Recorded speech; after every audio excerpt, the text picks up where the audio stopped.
We begin with Doug Luzader live in Washington to break down the court decision against President Trump's National Guard deployment. Doug, there was a whole lot that happened over the weekend when it comes to this. What's the latest? Carly, good morning. There was. This is the second setback now for the White House from this federal judge in Oregon. The administration is trying to restore order for immigration enforcement in Portland. First, the judge blocked efforts to deploy the Oregon National Guard to help bring order. Then, when the administration pivoted to send in Guard units from California and Texas, the judge blocked that plan too. Now, President Trump at the White House yesterday is clearly fed up.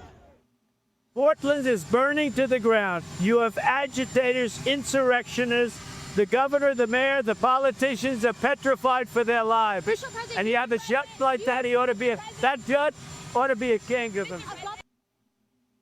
Okay, the judge's decision was a win, though, for, among others, California Governor Gavin Newsom, who posted on X, the court granted our request for a temporary restraining order halting any federalization, relocation, or deployment of any Guard members to Oregon from any state. And Trump's abuse of power won't stand. The governor of Texas, though, says his troops are ready to go, and they could be sent to Chicago to quell protests there.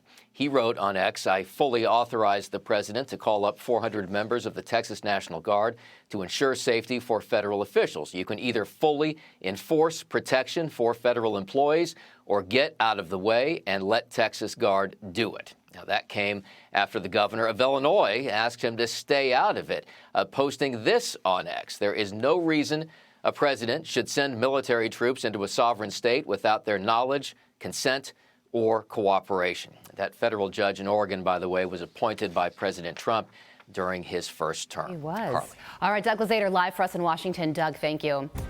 Illinois Governor J.B. Pritzker says the president ordered 400 members of the Texas National Guard to be deployed to Portland, Oregon, and Chicago, Illinois, and other locations as Democrats across the country are rejecting assistance from President Trump to handle the major crimes taking place in their cities. The idea that we will militarize these cities, that we will impose the U.S. military on the mayors and governors of those cities and states should be unthinkable. They want mayhem on the ground. They want to create the war zone so that they can send in even more troops. It's a misuse of the National Guard. They're not needed in this particular role. If President Trump really wanted to fight crime, then maybe he should stop defunding the police. Joining me now to weigh in is former DHS Deputy Assistant Secretary and former ICE Director Jonathan Fahey. Jonathan, good morning. It's great to see you. So a whole lot going on when it comes to this. But what it boils down to this morning is that the president is trying to send out-of-state National Guard troops into places like Portland and Chicago, where these ICE facilities have come under repeated attack. But you just heard Democrats there, Adam Schiff and J.B. Pritzker, say this is an invasion of federal agents and the president is trying to militarize cities. How do you view what the president is doing? Well, I don't think J.D. Pritzker has very strong ground to stand on, and I'm not sure he even wants to. But they, including him, but all the officials in Chicago are doing everything to undermine ICE from doing their job, and they're also basically encouraging these rioters and protesters. And that story you were just playing earlier about the police not helping Border Patrol agents, well, President Trump has a responsibility not only to enforce immigration law, but to keep these agents safe. And people like J.B. Pritzker essentially just puts his own political interest ahead of the citizens of Chicago and certainly ahead of law enforcement, because we know this increases his standing in the Democratic Party to be opposing Trump and to be for open borders. Just as you know, he was all over the shows this weekend because this is good for him. But it's entirely appropriate, particularly in light of what's been going on lately. Portland, the same thing. We've had, I think, 140 arrests outside of the ICE facility just this year. They need to be able to do their job, and if they need National Guard to do it, meaning ICE needs to be able to do their job, they should have it. Yeah, and you have Kristi Noem saying that cartels are putting bounties on the heads of federal agents as well. And when it comes to that situation that unfolded in Chicago, a crazy situation over the weekend where there was these protesters that were blocking these federal agents in with their cars. One woman was shot. She ended up having a gun in her car. So if the governor of Illinois, and I'm sure he doesn't want to see things like this happening, wouldn't it be beneficial to even the protesters that are protesting for the National Guard to be sent down there so that these situations don't spiral out of control? I think it would be. I have to say, I don't think J.B. Pritzker wants it to calm down. I think this elevates him.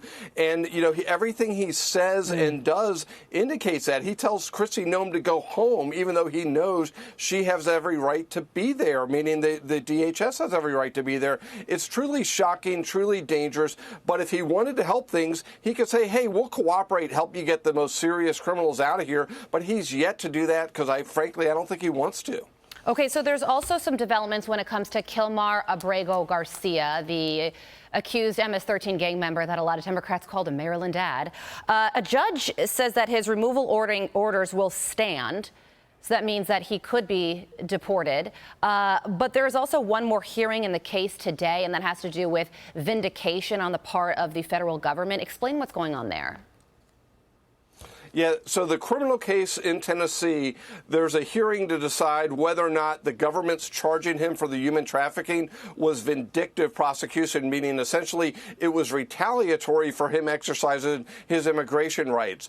Ultimately, however the judge decides, it doesn't affect his deportation and he's going home.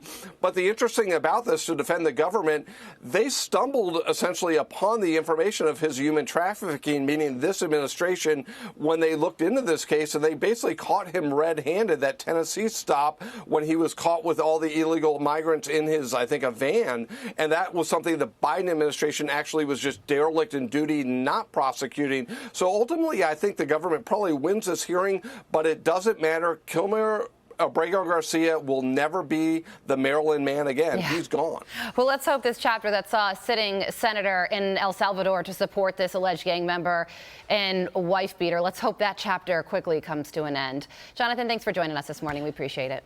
I'm Steve Ducey. I'm Brian Kilmeade. And I'm Ainsley Earhart. And click here to subscribe to the Fox News YouTube page to catch our hottest interviews and most compelling analysis.